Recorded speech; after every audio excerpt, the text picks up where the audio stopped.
सभापति महोदय, यह देश वसुधैव कुटुंबकम का है, सर्वधर्म संभव का है और सार्वभौमिकता का एक नैसर्गिक दर्शन है। शिव की वो पंक्ति, आत्म मोक्षार्थम जगत हिताय च, संपूर्ण विश्व का और मानव का कल्याण और खुद के मोक्ष की कल्पना हमारे आराध्य गुरु शिव ने इसी पंक्ति से अपने जीवन दर्शन की शुरुआत की थी। और यह जो देश है ना, ये आध्यात्मिकता पर है। ये कंप्लीट किसी धर्म या किसी मजहब पर आधारित देश नहीं है। ये मानवीय मूल्यों के लिए जाना जाता है। संत की यदि बात करूंगा तो रामकृष्ण परमहंस, विवेकानंद, कबीर, वाल्मीकि, संत रविदास, हम संत उसको कहेंगे। मैं सभापति महोदय शुरू करूंगा जाति जनगणना से। हमारी सरकार जब थी तो उन्होंने जाति जनगणना का निर्णय लिया और बिहार में जब जाति जनगणना की शुरुआत हुई, ललन बाबू नहीं है अभी, नहीं तो मैं उनको सुनाता, तो उनमें जो सर्वे आया 98% लोगों के पास लैपटॉप और कंप्यूटर नहीं है।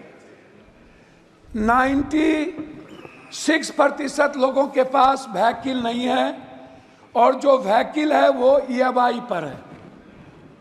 जो भी व्हीकल है, लगभग 86.2% लोगों के पास 1 बीघा से नीचे जमीन है, कट्ठे में है, धूर में है। 9.2% लोग हैं जिसके पास कुछ भी जमीन नहीं है। लगभग 78.7% लोग हैं जिनके पास फूस का घर है, टीन का घर है, भीत का घर है, उसके पास पक्का मकान नहीं है। ना रोजगार है, ना नौकरी है, ना खेत है। मजदूरी 280 रुपया, और वह भी 20 दिन से ज्यादा नहीं। कोरोना के समय मनमोहन सिंह जी के द्वारा लाए हुए जो मजदूरी एक्ट था उसको खत्म करके मजदूर के ताकत को कमजोर किया गया। 400 रुपया प्रत्येक दिन। बहस पहले भी हो चुकी थी कि मनरेगा छोड़ दीजिए, मनरेगा का तो बजट घटा दी गई।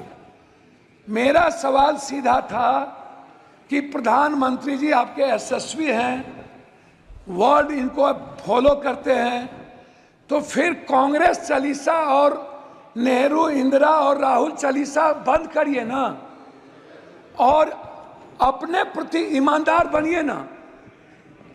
मेरा, आप तो प्रधानमंत्री जी और बीजेपी को राम पर भरोसा नहीं रहा, उनको बीजेपी वाले को प्रधानमंत्री जी पर भरोसा नहीं रहा।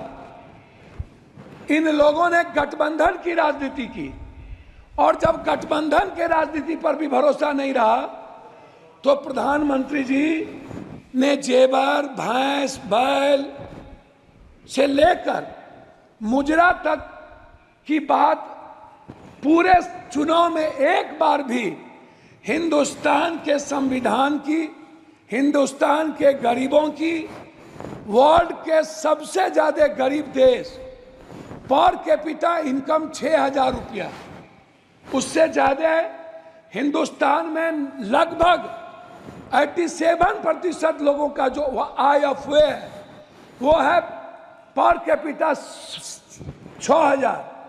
और लगभग जो महंगाई का कारण है उसमें दलित, आदिवासी, अत्यंत पिछड़ा, जो समाज के सबसे कमजोर तबके के लोग हैं, उसमें मैं आपको बता दूं कि उनके थाली में 160 रुपया वाला दाल नहीं है, 120 रुपया वाली सब्जी नहीं है।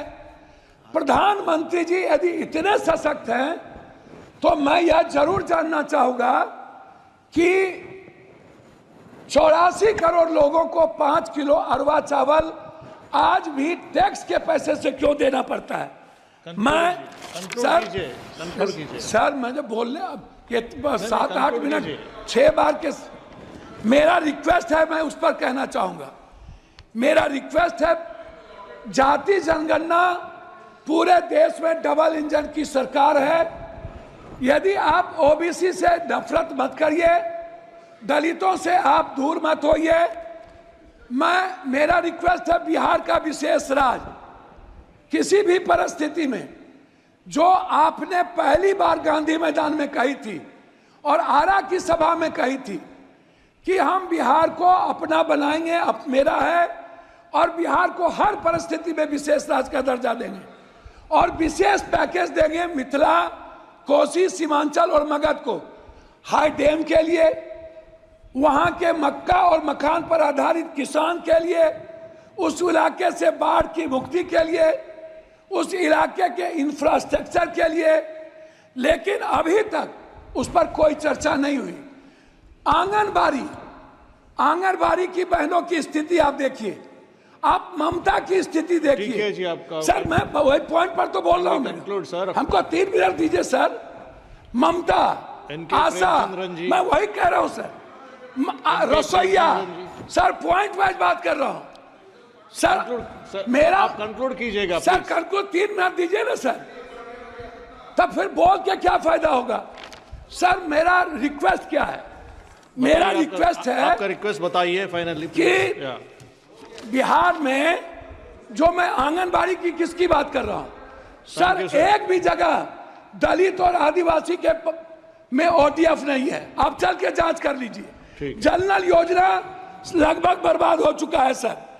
स्मार्ट सर, मैं कंक्लूड बोल तो रहा हूं, स्मार्ट मीटर बिजली सर, 2 मिनट सर, 2 मिनट घड़ी देख लीजिए सर, 2 मिनट घड़ी देख लीजिए। स्मार्ट मीटर बिजली सर, 1 नेशन 1 एजुकेशन, 1 नेशन